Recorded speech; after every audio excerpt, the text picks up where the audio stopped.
Hi everyone. இன்றைக்கி வந்துட்டு ரொம்பவே ஹெல்த்தி அண்ட் டேஸ்டியான பருப்பு கொழுக்கட்டை எப்படி பண்ணுறதுன்னு பார்க்கலாம். அதுக்கு நான் ஒரு கப் அளவுக்கு துவரம் பருப்பு எடுத்திருக்கேன். நான் எங்களுக்கு ஏற்ற மாதிரி சின்ன கப்பில் எடுத்திருக்கேன். உங்களுக்கு இன்னும் வேணுன்னா நீங்கள் பெரிய கப்பில் எடுத்துக்கோங்க.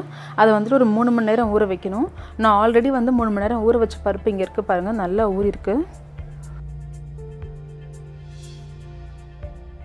இப்போது ஊறின துவரம் பருப்பை வந்துட்டு ஒரு வடிகட்டியில் போட்டு ஃபுல்லாக ஃபில்ட்ரு பண்ணிடலாம். தண்ணி எல்லாத்தையும் அப்படியே அந்த ஃபில்டர்லேயே விட்டுருங்க. தண்ணி எல்லாம் சுத்தமாக வடியணும். நல்லா தண்ணி வடிஞ்சதுக்கப்புறமா அதை வந்துட்டு ஒரு மிக்ஸி ஜாரில் சேர்த்துக்கலாம்.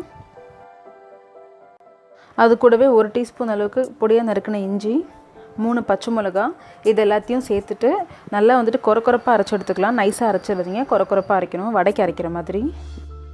இப்போ வந்து பார்த்திங்கன்னா நல்லா கொரப்பாக அரைச்சி எடுத்தாச்சு. இதை வந்துட்டு ஒரு பவுலுக்கு நான் மாற்றிக்கிறேன்.